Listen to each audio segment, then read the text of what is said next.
First of all, thank you everyone for joining. I will speak on behalf of Mosaic. First of all, I mean, as you probably know, we work with diversity and inclusion chapter for Sweden. And last year, for those of you who joined Inclusion Week, you notice that we kind of piled up all the activities during that week. Based on the feedback we got from you, we decided to do it on a more quarterly basis throughout the year. And since we're trying to secure that inclusion works in every direction, we thought it would be fantastic to have Martina Hallin with us today. I will do a quick introduction. You probably already read the email we sent out, but Martina has a background in communication science. And some years ago, she became Sweden's first existential coach, which I think you will elaborate a little bit more. It was a new term for me. You're also a member of the board for RFSU. For those of you who don't speak Swedish, is the Association for Sexuality Education, which was founded by Elise Jensen. Yeah. Yes. In a vision for, I'll read this one, for a society where man and women are equal and where sexuality is an expression of intimacy, joy, and tenderness. RFSU's mission is for a society where all are free to dare to be, choose, and enjoy. Martina is also the driving sort of force behind Fria Relationsgruppen, which stands for the Free Relationships Group, where you actually are giving group counseling on the topic. You work with a lot of the political commitments. For example, you aim to progress a little bit more on the topic of modernizing families in Sweden, or family law, sorry. Yeah. So that it includes polyamorous relationships as well as binary ones as well. And so the topic for today is polyamory. And there you personally have practiced polyamory in different ways throughout the majority of your adult life.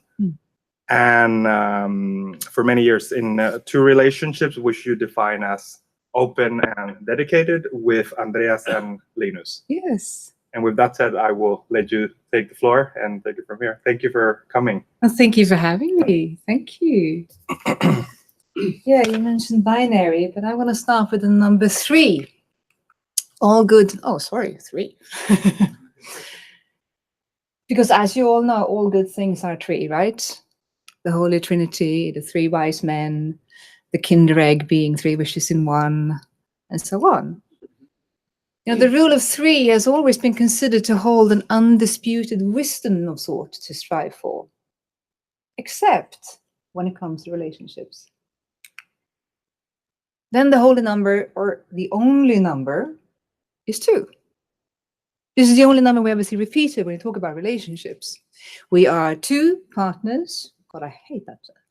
Nice. We are 2 parents of usually 2 kids.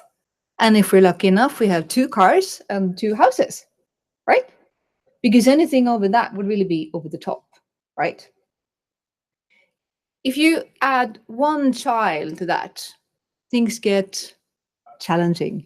I got 3. All of a sudden you realize they're more than us. So things get challenging. But it also gets challenging in another way. Family tickets, for instance, they come in a 2+2 way. You're supposed to be 2 parents and 2 kids, and then you can get a family ticket. Anything other than that, complicated. Any backseat of a car is typically made for 2 kids. I mean, trying to put 3 kids there by the age of 5, 7, and 9, there's a war breaking out in the backseat of the car. Add 1 adult, things get complicated. Or polyamorous, if you want to say that. And I want to begin by saying that I figured that if you only wanted to know like the lexical definition of polyamory, you could just, Google it. And pretty soon you'd end up in the Wikipedia definition, which I think is a very good definition. It sort of sums up what it's all about in a very lexical definition kind of way.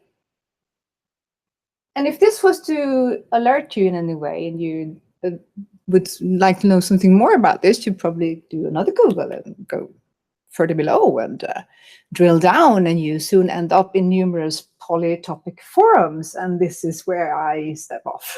Do you remember back in the days when we used to have the battle between PC users and Mac users? Sometimes I feel like I'm in a time loop when I step into the subculture of polyamory and people arm up, you know, with rights and rules and how to do it and how to not do it and so on. And I don't know about you, but me personally, I find that the choice of interface or the choice of lifestyle really isn't something to argue over. I'm just not interested in having that sort of discussion. And therefore, I've suggested a slightly different approach to the topic of today, which you've read in the invitation. Let's instead talk a bit about myths and truths when it comes to relationships. Because hopefully you're not here to hear me promote or neither to explain in detail what polyamory is about. Because to be honest, I wouldn't dare to, because whatever I said, the polyamory would show up and say that I'm totally wrong. So I'll leave that up to you. But I will try to give you the wider perspective, as well as I'll try to give you my personal perspective of it. Because in all honesty, I'm not really here to talk about polyamory just. I'm really here today to change the world. And I very, very much agree to the reason behind that, as we were quoting Elise Ottesen Jensen. I dream, as she did, about a society where men and women are equal and where sexuality is an expression of of intimacy, joy, and tenderness. And I don't believe that society to be true just yet. And as do I not believe that our mission has come through just yet, but our mission is the freedom to choose, the freedom to be, and the freedom to do. I'm going to talk a bit more about this later on in the presentation. But one freedom that I enjoy is expansion. So does the universe. We're enjoying it not. It is expanding. And when I was 11, I spent a large amount of that summer holiday trying to picture eternity, trying to make sort of a mental framework for me to work within, where I understood a universe without borders, constantly expanding. And needless to say, I failed miserably, and I did not pick up where Einstein left, and I had to become a marketing director instead. But I actually became the marketing director of a portal, the first e-com portal in Sweden called torget.se, for those of you who remember it. Wow. When I try to talk to my kids about that these days, I'm like, but you know, it was like the equivalent to Amazon, only in Sweden. And they're like, yeah, right. What do you mean? It was like a shopping mall of sorts, you know, online. And like, a shopping mall online? Why would that be? Yeah, because, you know, so people would find, you know, the store is online. And they're like, Google? And I'm like, you know, Google didn't exist in those days. And then they go blank. I mean, a universe without Google is just not comprehensible if you're under the age of 30. But yeah, that was what I was doing. But the expanding thing, the way that I see love today is sort of the equivalent of universe, without borders, constantly expanding. And like Einstein often did, I'd like to start this off with a question. What is love? And if some of you hear a voice inside your head now responding, baby, don't hurt me, don't hurt me no more. It shows either that you're my age or that you listen too much to the Eurodisco from the 80s. You remember the artist? Hathaway, how can you forget? Hathaway. Much like many of his fellow artists, he raised the question even in the 80s. Because this has been something that artists for thousands of years have tried to sort of pin down the essence of love, to define the qualities of love. And whoever has to go at it these days are just as right or just as wrong as anybody else. This is an impossible task. We cannot do this. But what we can do is take a personal stand, which is what I'm going to do here today. And I want to say just beginning that in the end, there will be some time for questions. But if you do feel at any point that you want to interrupt with a question, please do so. And I also want to say that it's perfectly fine to ask personal questions, you know, the kind you can't ask Google, since, you know, the other question you can. So when you start by saying that from a personal point of view, you usually start by saying, who am I? And usually we don't say anything about who am I. We say something about what I am. We use a number of labels that we hope will serve as sort of a table of contents for my physical and my metaphysical me. So if I try to do that and do the presentation of myself inside the box, this is what it would look like. My name is Martina, as you already said. I am a she, I would say, if I would do this within the realm of RFSU, because then we do this in the way we say our names, we say our pronoun, we say something about our sexual orientation, and if you come to one of my group counselings, you would also say something about the relationship format. So I use the pronoun she, not because I am a woman, but because I've chosen to use the pronoun she. I've chosen to do so because I do think that I am pretty much the lexical definition of a cis woman. How many of you know what cis stands for? Oh, good. Wow, I'm impressed. I didn't for several years, even if I've been involved in these questions. I thought cis was an acronym for something. I was like, C, what could it be? I couldn't really understand it. It's actually Latin. It means congruence, that something is congruent in accordance with something. And when it comes to sex, I find this to be a bit challenging because we tend to think that the holy number is 2, that there are only 2 sexes. It's a very binary option we have when it comes to choosing our sex. If we use the cis definition of it, we talk about our biological sex, our juridical sex, our sexual identity, and our expression. How many people do you think are born either male or female from a biological point of view? Take a guess. Anyone dares? 98%. 98. You're absolutely right. You Googled this one beforehand, did you? I must guess. No, it's very, very true. 2% are considered to be intersex at birth, meaning they don't have the actual equivalent of the X and Y chromosomes that we are used to when we lecture about what biological sex is, or they have balls and a vagina. Kind of nice, don't you think? Not having to choose. Actually, there are as many people born intersex that there are people being born with red hair. Would you say that red hair doesn't exist? Of course not. So why do we say that intersex people doesn't exist in the biological sense or in the legal sense? We do this into the absurdity that once a doctor lays her or his eyes on a baby that doesn't fit the box of the binary sex, we conduct surgery on them so that they will fit into one or the other box. Still, today, 2019, this is happening in Sweden as well as in other countries. I find that to be problematic. I find it to be problematic because the only reason we're doing that is so we can tick the box to put somebody into the juridical sex of being male or female, instead of allowing people to simply choose for themselves once they reach the age of 18. It could be simple as that, couldn't it? As long as we demand of them to be either or two. The identity then, what do I identify as? Well, you know, I come from the existential point of view. I won't go into what it means being an existentialist. Google that. But I'm telling you that it means, from my perspective, that we always have the freedom to choose who we are. And we always have the freedom to change. Actually, we cannot not change. We change constantly. We evolve constantly.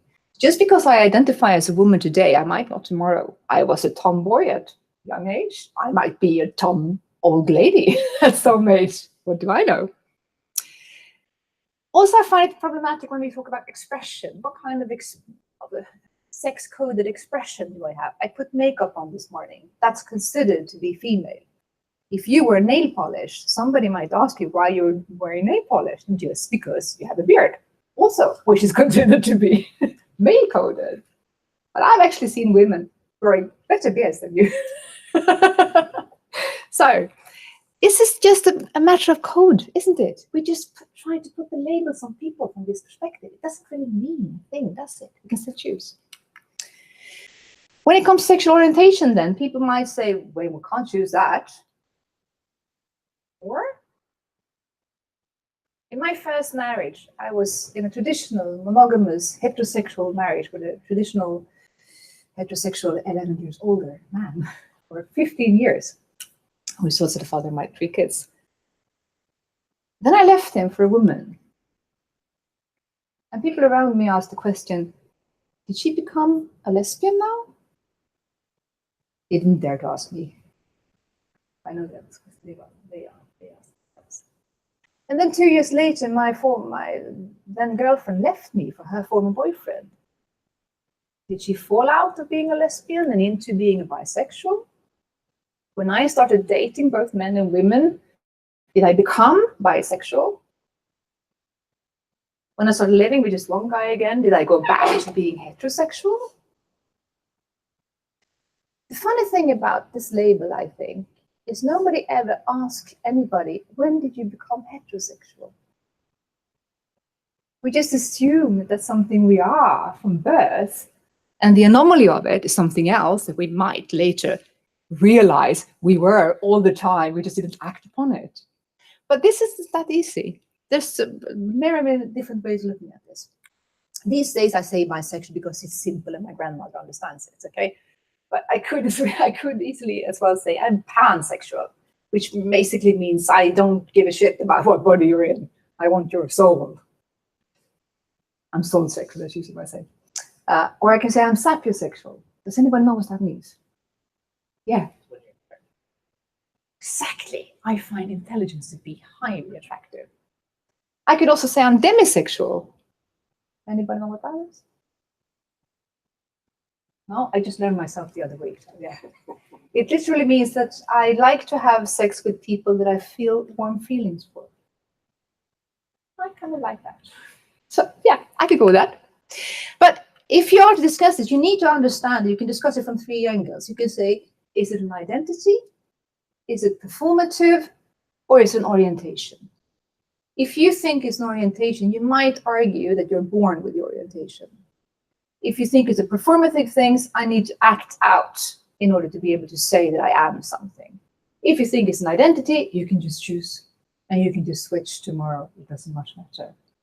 Except that it's hard switching identity, isn't it? Do we have anybody in here who's a soccer fan? Yeah? What team? Hammarby. Would you change to AIK? Probably not. No. Why not? Strong emotions for Hammarby. Yeah. And you probably invested a lot in your identity of being a Hammarby fan. Is that correct? I don't know. I don't want to stretch it that far. No, I wouldn't give you an example. But there are some Hammarby fans who probably have. Would you agree with that? Absolutely. Yeah. So, gender is, I'd say, challenging. Sexual orientation is also challenging. But sexuality, isn't that easier then? Well, not when it comes to the polyamory part of it. I do not identify myself as polyamorous. It's not something I am. It's something I do, and I've chosen it in a very aware and conscious choice. I would say that I am a member of the board of RFSU Stockholm, and I do have one of the driving forces behind Fria relationsgruppen, and I am an existential coach. And all these things I do because I want to change the world. I want to change the political world, and I want to support people in changing their inner world. Basically, that's all I do. And when I give the group counseling that Laura was talking about, it's so obvious to me that sexuality and identity and relationships is a field of 1,000 flowers. We are all so unique in such similar ways, and we can always relate to whatever is being explored in one of these circles without ever reaching a conclusion that's true for all of us. And that's just how the world is, I think. I would also call myself a relationship anarchist. And as such, as you all know, if you had your punk days, you know that anarchy means that you would probably say this, what box? Like really, who put the box there in the first place? And who's to say that I have to fit into it? I don't subscribe to that. If you're a philosopher, you would not rest at that. You would still try to define love. And this is the most common way that philosophy goes about it. They say there's 4 different types of love. Agape, which is the love from God or the love of God.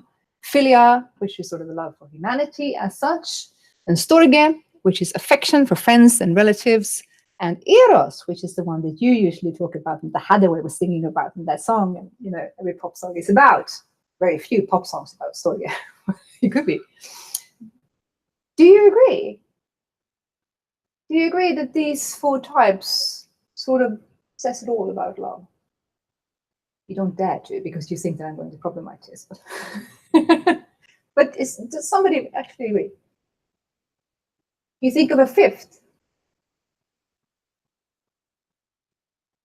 I'm like, shit, it's after lunch. I just came for a lecture. Not philosophy. God. I find it interesting to ask myself, why do we ask the question in the first place?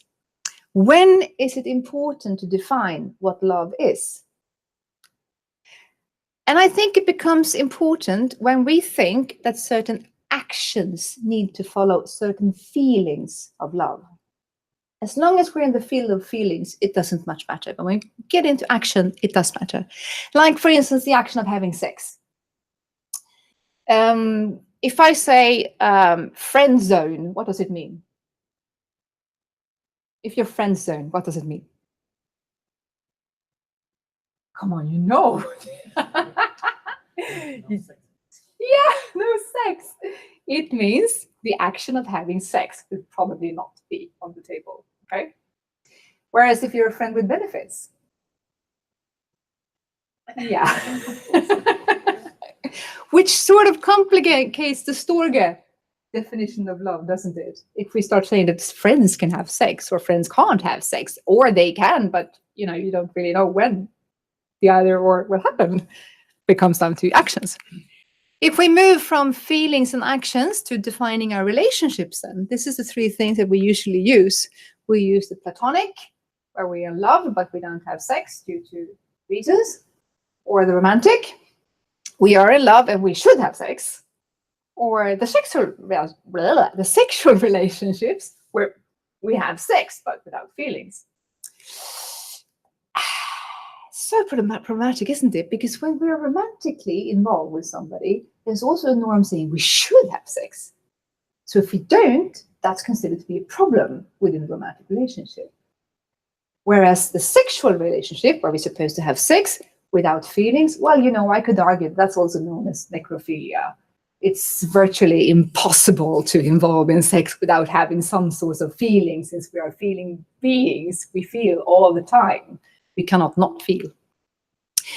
But if we move from that into Facebook's go at it, there are these types of relationship that we can engage in. We can be single or in a relationship with, which I find to be sort of problematic, because I can only have a relationship with one person. Okay? Which is not my case.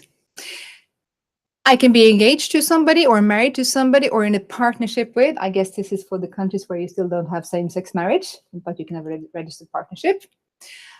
I can be in common law cohabited with or in open relationship with only one person. Now, I find that to be really problematic, that even if I'm in an open relationship, I'm only allowed by Facebook to be so with one person.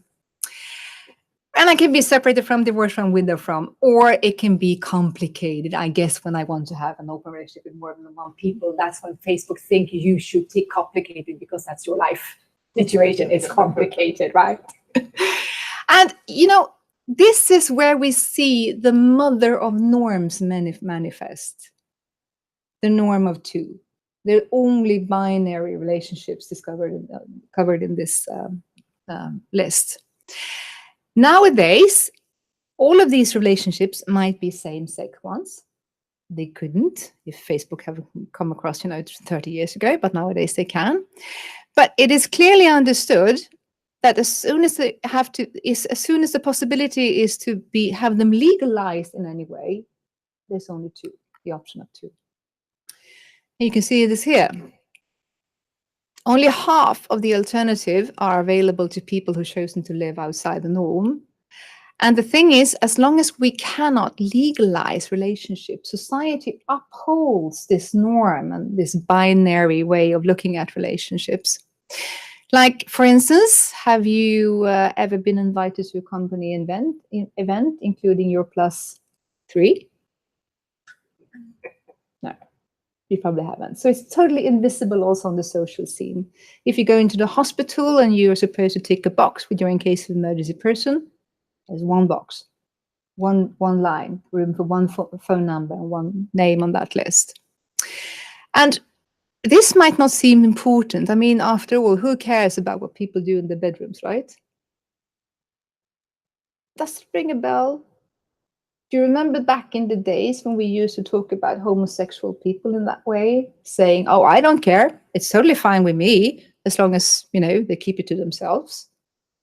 But the problem when it comes to polyamory relationships is that it's not a subculture. When it was just a small part of subculture, such as the swinger scene or the BDSM scene, so to speak, it was rather easily neglected. But the clash with convention starts when normal heterosexuals start having non-binary relationships. Then all of a sudden, the scene changes. We can no longer neglect this. Let me see. I've probably written something really intelligent here. So I just want to make sure that I say the same thing. Oh, yeah. This is where I come from with the RFSU mission, the freedom to choose. Freedom to choose is just a word if you cannot legalize your choice. We had freedom to choose being in homosexual relationships 20, 30, 40, 50 years ago. It's just that it wasn't that easy of a choice. You couldn't legalize it. So in the world of Facebook, I would have had to chosen between either of these two gorgeous men. Of course, I couldn't. And I'm so happy that I don't have to in real life, because in real life, I can be with them. And as can many other people these days. And if you're Swedish, you've seen that even the biggest morning papers run an article the other year on polyamorous relationships. The public service radio, the public service TV, we actually did an interview last week, all three of us, for public service TV, because we find it so important that these relationships get visible in media, so we understand that they exist.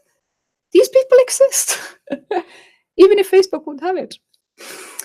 So this is important to show that it's not about the subculture. It's not something you do at club night between 10 and 11 on Thursday evening or on a Friday evening. It's something you do around the clock. It's something we practice in public, just as you do when you're in a binary heterosexual relationship. So it's not a subculture.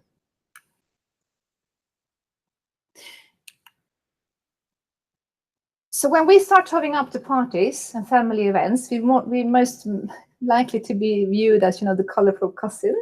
We really make it a hassle for those who have to make table seating. And we also sort of raise the question of why are you living this way? And how are you living? And how are we supposed to view you guys? And if you absolutely have to view us in some way, we are what you in the polyamoric world will call a non-triad V. Yeah, exactly. Okay. Fill me in. Well, basically it means that I can make out with Andreas and I can make out with Linus. They don't want to make out with each other, and I don't make out with both of them at the same time. Easy peasy, right? If we were a full triad, everybody would just be making out in a mushy pie sort of way, without no borders whatsoever. But we're not. We're in a non-triad V. At least according to a guy called Chapman, who has tried to label all of those non-monogamous relationships to bring some kind of freaking order into this anarchy world of relationships. And this is his way of describing it. There are a number of other ones. You can have, like, for instance, the P one. I don't know why he calls it P, because it's, you know, to me, it's like a bee that lies down, but he calls it a P. And yes, you can see there are two people who are sort of the primary partners of this. And this is how many people start out when they try out polyamorous way of living. And so did Andreas and I some 8 years ago now, where we thought of ourselves as being primary partners. And then we realized, okay, but if we're primary partners, the other people we see, that makes them secondary partners. Raise your hand, anybody who wants that dubious title assigned to them. Oh, not really, it doesn't really feel right, does it? So in the world of polyamory, it sort of evolves. These days we call them metamors instead. French ring to that. Nicer, isn't it? Sort of the love on the side, so to speak. But still, it pins down that one relationship is more important than the other ones. If you've read anything about polyamory, I think you've probably also stumbled across the term unicorn. Anybody heard that?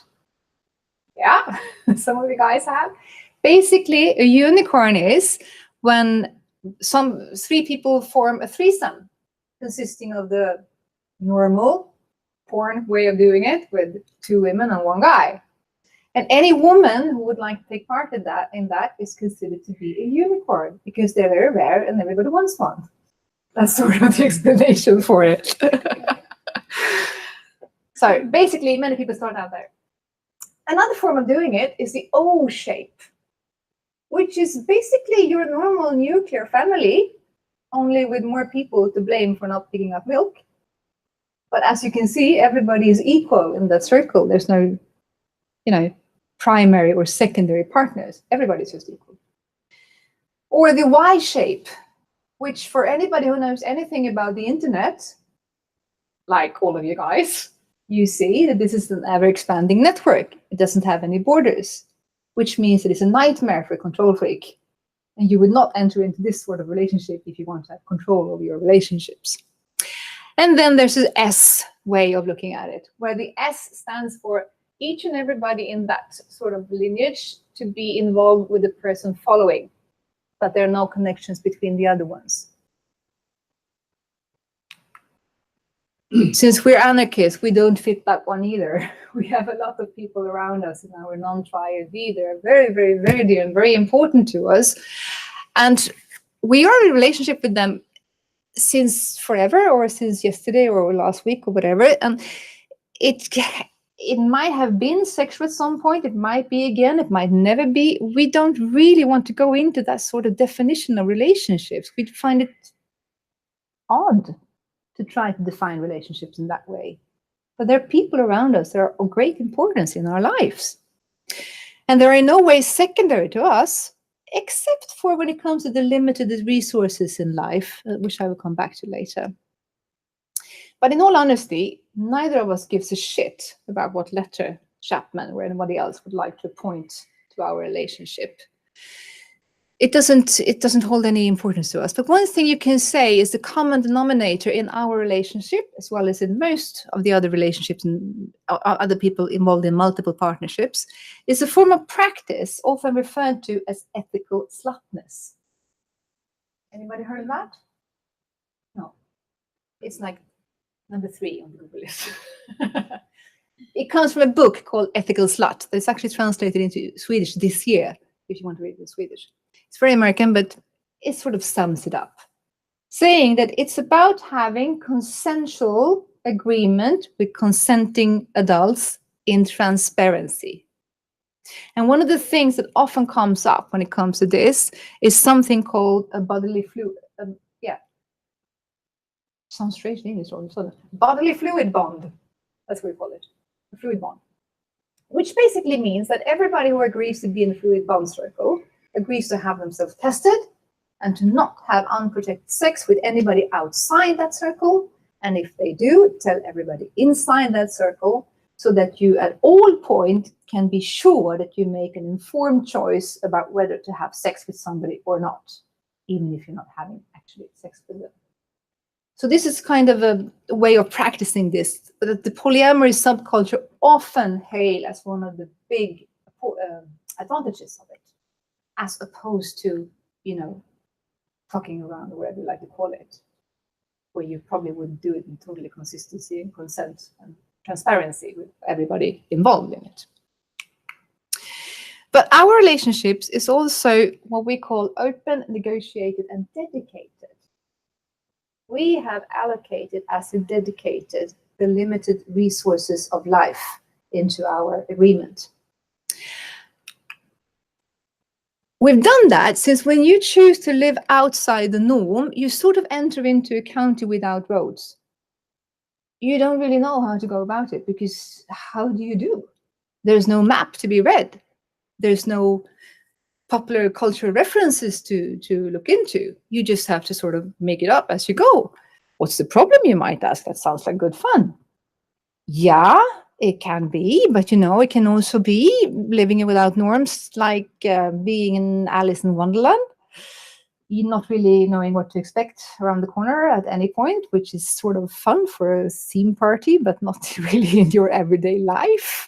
It can be disastrous. You need norms in your everyday life, but sometimes it's hard. Social norms are informal understandings that govern the behavior of members of society. Sometimes they're easy. You don't hug the mailman. You don't tip your mother. Even if dinner was super delicious, you just don't do that. And you know that because you know that this is the norm of ways of doing it. And if you're Swedish, you never, ever, ever take the last piece of anything on the buffet. Nobody knows why. It's just you don't do that. Okay? If you're from Brussels, you couldn't care less. But in Sweden, we don't. So navigating through life with norms is much like this. Society always telling you, be yourself, but not in that way. That's norms. Myths, on the other hand, are folklore genre, consisting of narratives that play a fundamental role in our society. You know, the stories that gets told over and over and over and over and over again.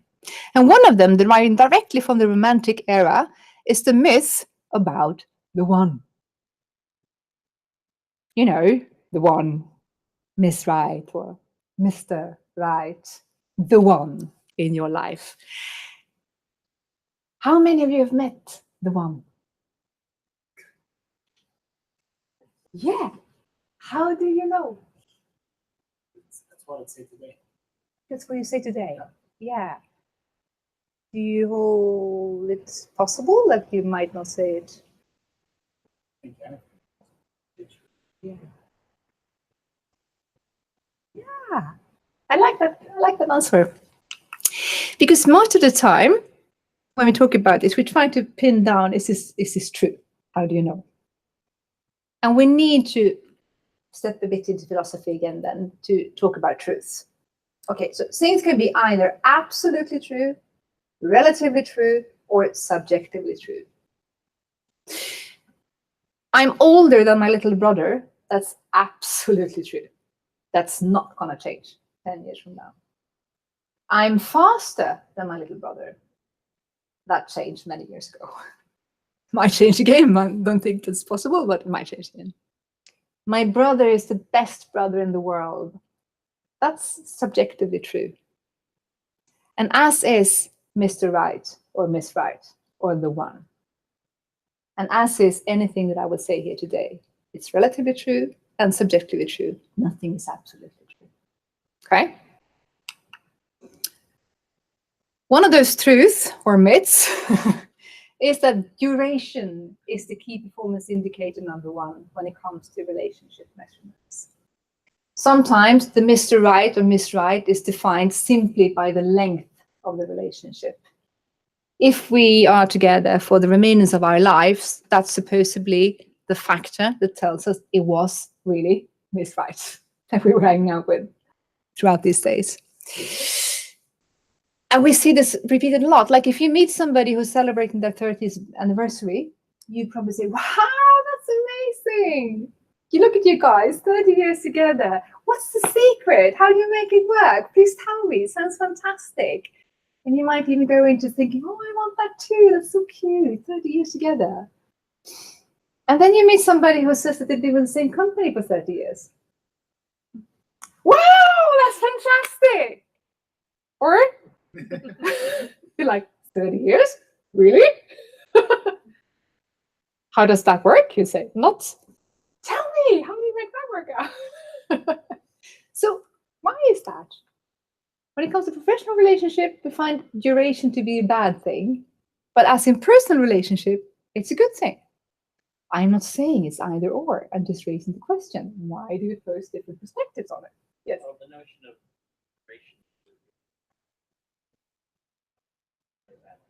changed over the last 4 years. It has, It's a indeed. big deal. Get to go on. It's not how we do. No, exactly. It might not be the way we think about relationship either. 20 years from now. But you're absolutely right. I would argue that you cannot compare. You cannot compare professional relationships, you cannot compare personal relationships, you cannot compare in between them. And this is another word that I really like. Can somebody pronounce that? Oh, thank you. I find it difficult even in Swedish. But I love the essence of the word incommensurability. It literally means that a movie can't be bluer than an ice cream smells long.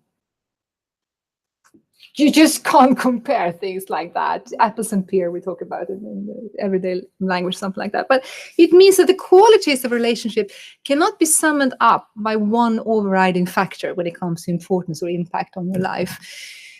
Even a relationship that's not even long enough to be called a relationship, like a very brief encounter, can change your life. Maybe some of you have had those encounters, brief encounters with people, but forever you're changed after having that.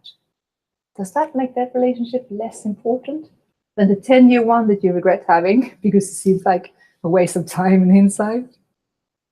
So there's a lot more factors to that than duration. And actually, life-lasting love, that's much a myth from that romantic era during which life expectancy was somewhere between 37 and 60, which made it a lot easier to stay with somebody for all of your life. Lifetime was more achievable. But now when we face 110 as a lifespan, does it still seem feasible or even something you'd want to spend more than 5 decades with one person? Well, you can, of course, if you want to, you can. But another myth that I find really interesting about this is if there is a Mrs. or Miss Right, there need to be one designated for everybody. Or I often hear this too.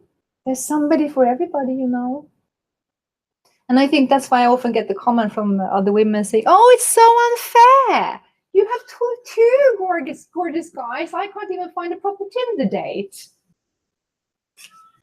Well, in all honesty, it's not the calculated supply that adds up. Love is not the birthright. It's not something we can expect. Just think about it. If it was somebody's job to love you, who is it your job to love? How do we get the designated person? How do we know? Oh, sorry, but it's my duty to love you. So, yeah. This one I really enjoy talking about too. Pretty soon if you step into the polyamory topic forum, you will stumble upon this perspective, right-based versus gift-based, which I think, again, is one of the really good things to look into in the polyamory society. Have you ever heard yourself or maybe a friend say, if you truly love me, fill in, a proper boyfriend would, fill in blank. I have to. I'm his girlfriend, so I have to fill in blank. No, you never said that, but I have friends who says that sometimes. Okay. This has to do with the assumption that a partner is supposed to do and not to do something just because they're a partner. If we move from that perspective, thinking that I can at all times ask for something, ask for my needs to get met, but never demand from somebody to give it to me as a right. That is a rather radical take on relationships. And one of the things that I find that people struggle the absolute most with when they enter into polyamory. But to be honest, I would dare any binary monogamous heterosexual relationship to really look into this perspective. It could change your relationship dynamics forever once you really understand this perspective instead and integrate it within you. The most common comment I hear is, you cannot love more than one at a time. And this, I would say, is not only relatively untrue or subjectively untrue, but just absolutely untrue. Love is not a pie. Anybody here has more than 2 kids or more than 1 kid? Yeah, more than 1 kid, yeah. Did you love your second child less than your first one? Yeah. Okay. Talk about that later. It's just so funny, isn't it? You get your first kid, you're like, wow, this amazing love just fills you up. Then you expect your second one, you're like, how am I going to love the second one as much as the first one? And the second one comes to see, and you're like, wow, I love the second one as much as the first one. And the third one comes, and it's just not a third of the pie slice left. It's just love. You don't have to divide it into percentage. You can just love however many. But to sustain the myth that we can only love one at once, I think that's why we have these different types of love, where we say that love for children differs from the love of other adults that we're not related to. But I find it extremely interesting to see how we just buy into this as a truth. Because, you know, these days we say that the brain is virtually incapable of dividing real fear from imagined fear. This is why we have anxiety, right? We can still have anxiety, even though there are no lions in the room. There's nothing to be afraid of. We can still have anxiety. The brain doesn't know real fear from imagined fear. How do we then think that our brain or hearts can tell the difference between love and divide it into 4 types of love? Why do we think that? Isn't the love you feel love? You'd probably be able to describe it as somatic markers in your body, warm feeling in your chest, sort of a tenderness spreading through as an energy in your body, regardless if you're watching your child or your best friend or 6 cute kittens in a box. It's love. Love is love. I think we sustain this myth because it clashes too much with the convention when we question it. Have anybody here fallen in love with another person whilst being in a relationship? Few brave people there to admit that they have. Yeah. The thing is, you can still have warm feelings for the person you're in a relationship with, but the convention forces you to make a choice. The convention forces you into what we call serial monogamy, because that's what you expect. You have to choose. Some of us might even have had a partner saying that to us. You have to choose. You have to make a choice. Well, to be honest, we don't have to. The only thing you have to is choose constantly and die someday. That's all we have to do. We don't have to choose between relationships, but we tend to do because we think it's the only option. Imagine if we were to have the same commitment in our friendships. Here you are at Google, somebody cool colleague comes up to you, you have those random lunches with somebody, and they're really cool, and you like them, and they say, hey, let's go hang out. You want to go for after work on Thursday? And you'd be like, I'd love to, but I already have a friend, sorry. You wouldn't do that, would you? Because it doesn't clash with the convention. It's okay to have more than one friend, but it's not okay to have more than one lover. But I would say love is not a pie more than friendships.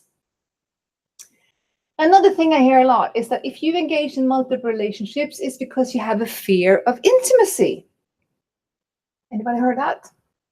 Yeah, you can have that in binary relationships as well.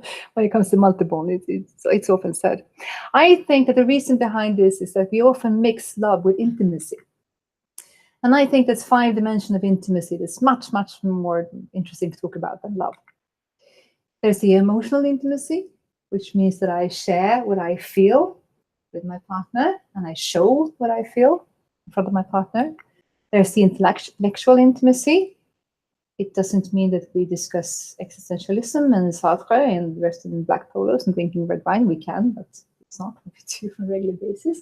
The intellectual intimacy is about me sharing my values, my thoughts, my ideals, my perspective of the world, what's going on inside of me. The physical intimacy can be sexual. It doesn't have to be. It just simply means that I have access to your body and I feel comfortable with you touching my body. We have an agreement on that. The social intimacy means that I'm somebody in your relatives' world and you're somebody in my relatives' world and my friends knows about you and your friends knows about me and I know the name of your friends and your colleagues and so on. We're somebody, we're together on the social scene, so to speak. And then there's the economical intimacy. And here I come to the limited resources of life. You see, love, the way I see it, is an endless resource. We can love how many ever we want to. But time, money, and attention are limited resources. Time is the most democratic currency of them all. We wake up every morning, each and every one of us, and we have exactly the same amount of minutes and hours ahead of us. Money is not as democratic, but most of us don't have endless resources when it comes to our financial status. We have to sort of make the best of what we have, with bits and crowns that comes in every month. An hour spent with somebody cannot be respent with somebody else. 1,000 crowns spent on vacation cannot be spent on 1,000 crowns on another vacation with somebody else. I cannot have my attention set on 2 people or 3 people at the same time. I might fool myself thinking that I can, but I can't. The only thing I do then is shift my attention span very, very quickly. So people might be fooled, but we don't fool ourselves. Get attention on one thing at a time. Oh, sorry.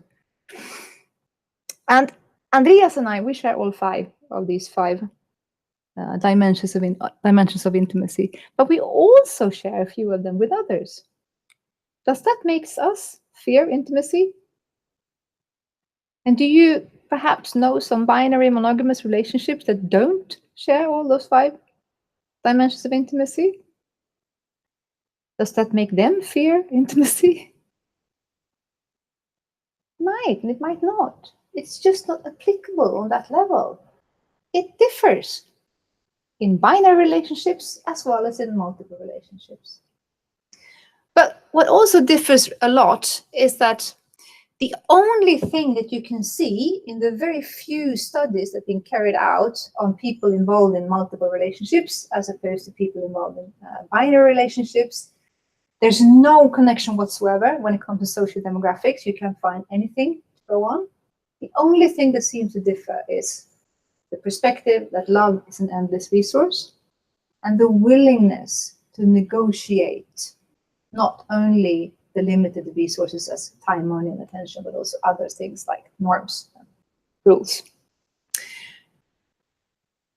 The twosome or the binary relationships, however, tend to sort of unfold according to the norm or to the convention. And we often talk about this as a relationship escalator. Escalator because it's difficult to get off once you get on, as opposed to stairs we can just walk down again. It's difficult, more difficult than an escalator. So typically it starts out by we dating, and this is interesting when you come to a country, thank God it's Friday. You can ask, do you have sex on the first date in your culture or not? It's very, very different, different cultures. But regardless of how you start dating, it sort of begins when you have sex. Again, you know, action speaks louder than words when it comes to the job. So you have sex, then you start sleeping together without having sex even, perhaps. And once you do that, you start to sort of account for how time is spent when you're not together, or you're not sleeping together, you're not spending the night together. Oh, what are you doing? What are you up to? And you're supposed to answer that because you need to, for some reason, do that. And at some point there, you can either openly negotiate it, or it's just expected of you to become sexclusive. That is, to stop having the action of sex with other people. And then soon after that, you're supposed to be your plus ones in the invitations. And after that, if you choose to live together with somebody, you're supposed to live together with the person that you're also sleeping together with and having sex with and being plus one from. It'd be odd if you didn't. If you want to become parents, you are supposed to be parents of a mutual child. It's considered odd if somebody gets a child outside of that relationship, even if it's feasible, but you just don't do that. And then soon after that, you're supposed to enjoy barbecues with similar friends on Fridays. And then you sort of, reach the top level of your relationship career. And you're supposed to live happily ever after. Does this sound familiar to you? Yeah. If we at some point don't succeed, what do? Start all over. Maybe with a bunch of kids for the previous relationships, but it's pretty much the same escalator, isn't it? And we repeat again and again until we actually find Mr. or Miss Right, where we stop repeating this and stay together for the rest of our lives. But the myth about happily ever after, I would say, is one of the reasons why people come to see me in extension coaching. What if this doesn't make me happy ever after? What if even if I have it all, feel some sort of unfulfillment in my life? What if I start questioning what is the meaning of life really? Well, if you do, and you come to me and ask that question, I would just say 42, and that's the end of it. But if you want to explore what's making your life meaningful, what's the meaning in your life, then we can start working. And working is what you have to do. There's this beautiful, beautiful book that I would recommend over any book on polyamory for those of you who be interested in the topic. And it's written by Eric Fromm, and it's called The Art of Love. And he says, you have to work on it. Love is an art, just as living is an art. If we want to learn how to love, we must proceed in the same way we have to proceed if we want to learn any other art, say music, painting, or the art of medicine or engineering. You wouldn't just start out becoming an engineer without educating yourself and training yourself and practicing, would you? Same thing goes for relationships. Why don't we adapt a similar approach to it? People who don't know me and Andreas and Linus tend to ask us, polyamory, does that really work? And my reply will always be, monogamy? Does that really work? What are the success factors? What is something that is working? People who know us, on the other hand, they instead ask us, how do you make it work so well? And our response is always, by working on it. Constantly. We put effort into this. We allocate time, money, and attention to this.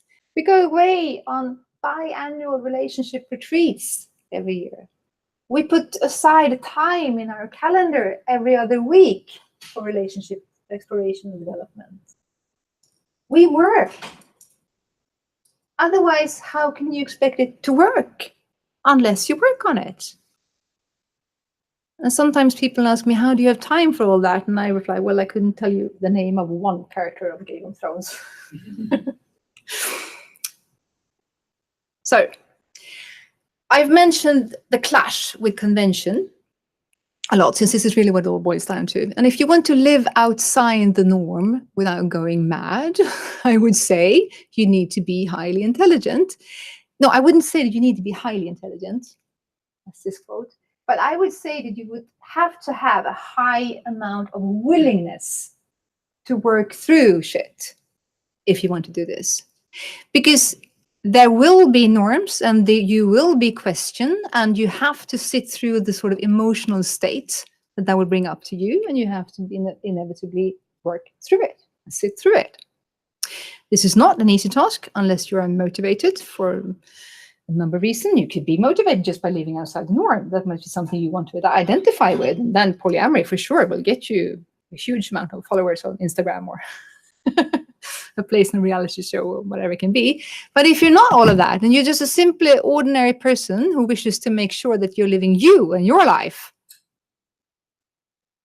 I suggest you just start by talking about conventions in your current relationships. You don't have to change a thing. Just start talking to the people that you still want to talk to. My God, I'm looking at this at the wrong watch. I'm sorry. I'm overdue time. So skip this. Post-conventional thinking, you can just Google that. And let me just finish up by saying that I do not see this thing as an either or. I don't promote one thing over the other. It doesn't matter to me if people live in binary or in multiple relationships. What matters to me is transparency. Are you transparent or not about the way of lifestyle? And if I have one advice to give you, I would say transparency wins over non-transparency. But 3 doesn't win over 2. Not even in the world of love. It's your choice for you to make. Thank you.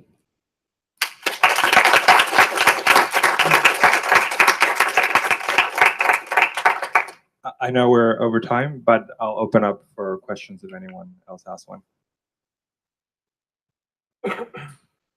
I can ask one. So you're talking about norms.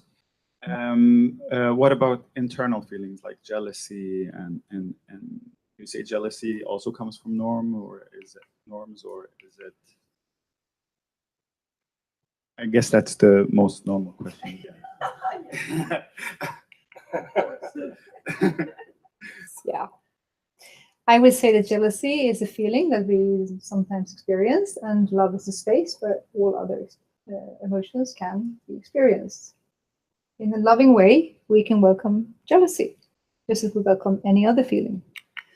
And you sometimes divide jealousy into 4. It's the one that you want to own somebody.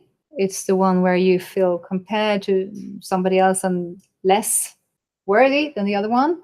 Or it's the fear of loss, fear of losing somebody else. Or it's simply a matter of competition for time, that you want to spend time with that person. This can be worked through.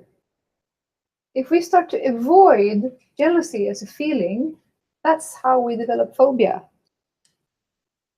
If you become afraid of a dog and you start avoiding dogs at all costs, that's how you develop a phobia of dogs.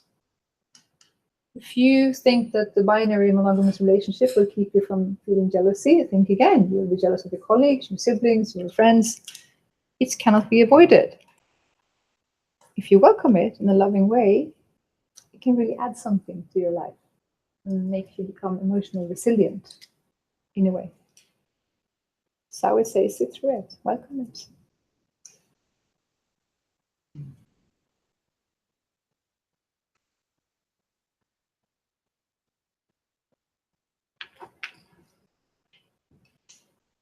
When you talk about there seems to be a lot of overlap between being in a relationship with somebody and being a friend with somebody. Yeah. So with a friend, you have emotional,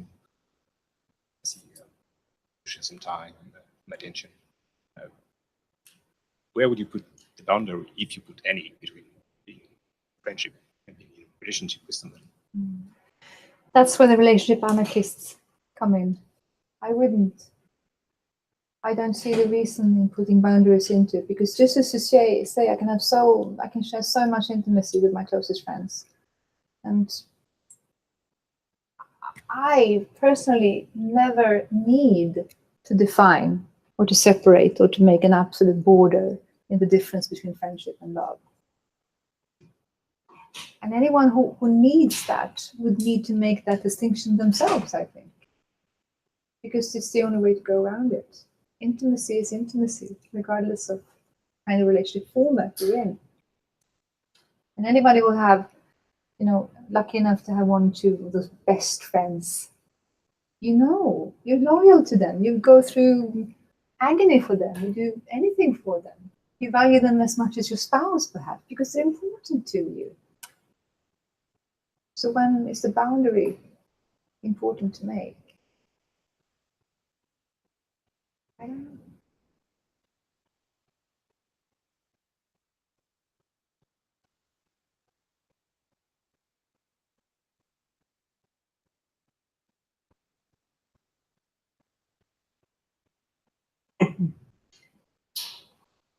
Good. So how much progress are you actually making in terms of getting legislative changes to actually be more open-minded about like things like inheritance and like the actual legalities of just like the business parts of life when you're in a minor situation?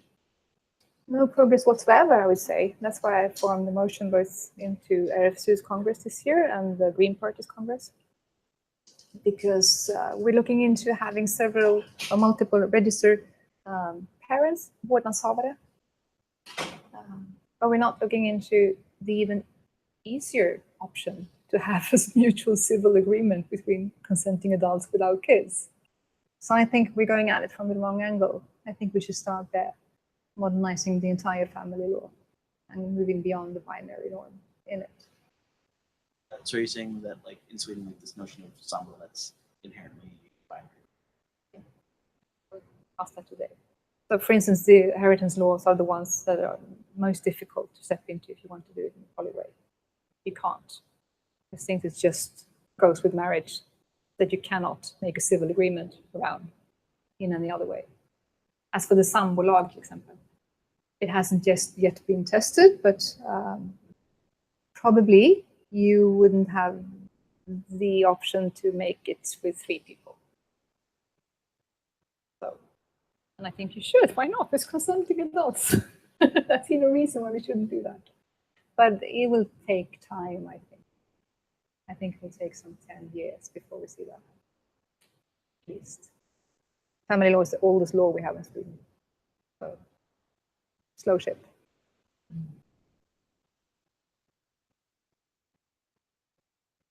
Okay. Thank you so much for Thank having you. me. Absolutely. And